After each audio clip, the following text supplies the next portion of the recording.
I chose a Tuesday afternoon to tell them. It felt like the least dramatic day of the week, nothing special about it, no built-in expectations. My mother was cutting fruit at the kitchen counter. My father sat near the window reading something on his tablet, occasionally clearing his throat the way he does when concentrating. I stood there longer than necessary before speaking. "I lost the job," I said. The knife paused in my mother's hand. Not dropped, just paused. My father looked up slowly, the way someone does when a sentence takes a moment to register. "What do you mean lost it?" he asked. "They restructured things. My role was eliminated. I kept my voice even. I can't keep my apartment much longer. I thought maybe I could stay here for a while."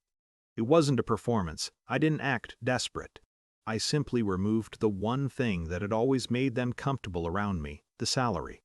For years, I had been the reliable one, the one who sent money when my cousin needed tuition help, the one who brought expensive gifts during holidays, the one everyone introduced to relatives with a kind of pride. "He works in finance," my mother used to say, stretching the word like it meant something permanent. I used to believe the warmth that followed those words was about me. Now I wanted to see what happened without them. My mother resumed slicing the fruit, but slower. "Well," she said carefully, "these things happen." My father leaned back in his chair. "Did you see it coming?" "No." "How long can you cover your rent?" "Not long." He nodded in a way that felt less sympathetic than logistical. The conversation moved awkwardly through practical questions: savings, severance, job searches. Nothing hostile, just procedural, like we were discussing a broken appliance. My younger sister wandered into the kitchen halfway through and listened for a moment. "So you're moving back here?" she asked. "Just temporarily." She gave a quick laugh that sounded like it escaped before she meant it to. "Well," she said, "that's going to be a lifestyle adjustment." No one corrected her. My mother finally turned to face me fully. "You know the house is already tight," she said. "Your father works early hours. Your sister has her routine. I wouldn't be in the way." My father cleared his throat. "It's not about being in the way," he said. "It's about practicality." I waited. He set the tablet down carefully. "You're an adult. Supporting another adult indefinitely isn't something we planned for." I said, "Temporary." "Yes, but these things stretch." The room had become strangely quiet, not tense, just stripped of the easy affection that usually filled family conversations. My sister leaned against the counter. "I mean," she said, shrugging slightly, "you are always the one doing well. It's just weird to imagine things flipped." Something in the phrasing landed harder than the words themselves. Flipped, like my value had been part of the arrangement. My mother sighed. "We're not saying we don't care," she said. But she didn't finish the sentence. My father did. "We just can't carry someone right now." Then my sister said the sentence that seemed to settle the entire question. "We don't really need you here if you're not helping out financially." No one reacted, not even her. It wasn't said cruelly.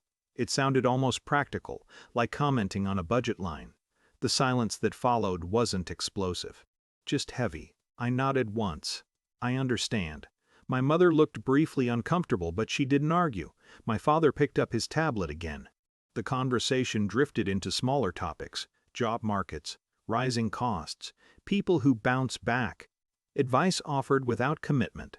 I stayed another 20 minutes, drinking tea that had gone cold. Then I left. Driving away from the house felt oddly calm. I expected anger, maybe humiliation. Instead, there was a kind of quiet clarity, like fog lifting from something that had always been there but never fully visible. For years, I had mistaken appreciation for affection. They liked what my success did for the family narrative. Without it, the story didn't need me. I didn't confront them. There was nothing to argue about. The experiment had answered the question. Over the next months, I became polite and distant. Phone calls were shorter. Visits became rare. No accusations, no explanations, just a gradual shift in gravity. They noticed eventually. My mother would ask why I seemed busy lately.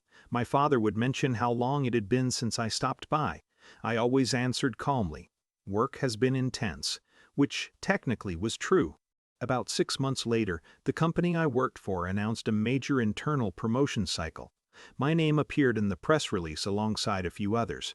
It wasn't something I had sought attention for, but the article circulated widely enough that people began sending congratulations, including my family. My sister texted first. "Wait, you got promoted? I thought you lost your job?" I didn't answer right away. Then my father called. His voice carried the careful tone people use when trying to rewrite a past conversation. "You should have told us things were going well," he said. "I did tell you something important," I replied. He paused. "We were just concerned at the time." "I know." More silence. My mother began sending warmer messages after that, invitations to dinner, updates about relatives who were suddenly curious about my career again. The old tone slowly tried to return. But something fundamental had shifted. When I visited now, I stayed for an hour at most. Conversations were pleasant, but lighter. Surface level. No financial discussions. No offers of help. No expectations. They didn't ask why the distance existed, and I didn't explain it. Dignity, I discovered, sometimes comes from letting people live with the version of themselves they revealed. The truth had already happened in that kitchen.